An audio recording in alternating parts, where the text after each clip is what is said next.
Lelaki tak puas hati di BKL saman motosikal waktu solat Jumaat. Test main Jumaat ni common sense lah sikit. Takkan nak saman juga. Bagilah peluang.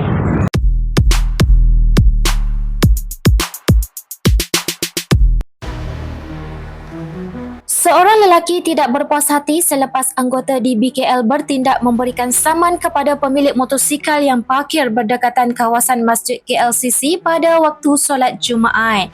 Berdasarkan perkongsian Syami Chil di laman TikToknya, dia meminta anggota penguatkuasa berkenaan untuk menggunakan budi bicara dengan tidak mengenakan saman kepada pemilik motosikal terbabit.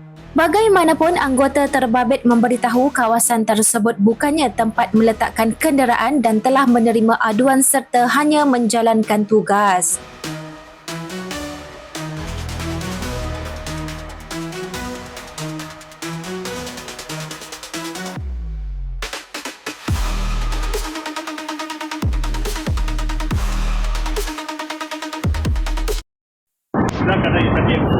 Assalamualaikum puan. Test main Jumaat ni common sense lah sikit. Takkan nak saman juga. Bagilah peluang. Betul? Buat sini Tak boleh parking. tak sabar dulu. Tapi kita negara Islam perlembagaan. Bagilah chance sikit. Saya tak cakap Okey, kan. boleh. Jangan nak marah-marah. Tak marah saya cakap.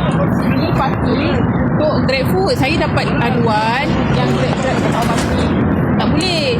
So ya. saya nak ambil yang bukan GrabFood. So saya tak tahu yang parking kat sini ni sama Yalah. ada pergi ke dalam ke Undang-undang ataupun negara benda-benda ke mana. kecil-kecil ni Saya kita sebab lebih kurang ada aduan sikit. je. Saya datang sini pun bukannya hari-hari pun.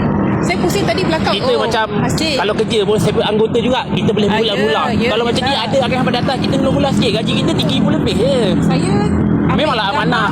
Saya jawab aduan. Bagi Itu chance je. sikit lah. Sekarang ni cik punya motor ke?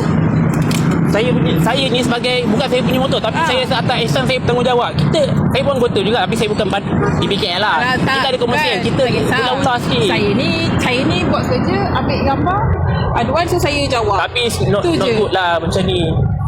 Macam orang kata budi pegerti, budi bicara. Kita sebagai anggota kita ada komersial Bukan sikit. saya ambil hari-hari pun. Saya ambil pun adalah Hari Jumaat ni. Hari Jumaat ni.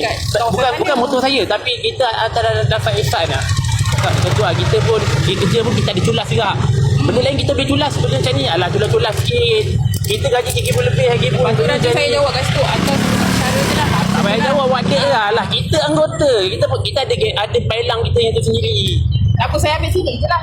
Ambil yang berkenaan je lah. Yang belakang-belakang tu saya lalu pun tadi kalau ikutkan banyak je tapi saya pun tak ambil. Apa?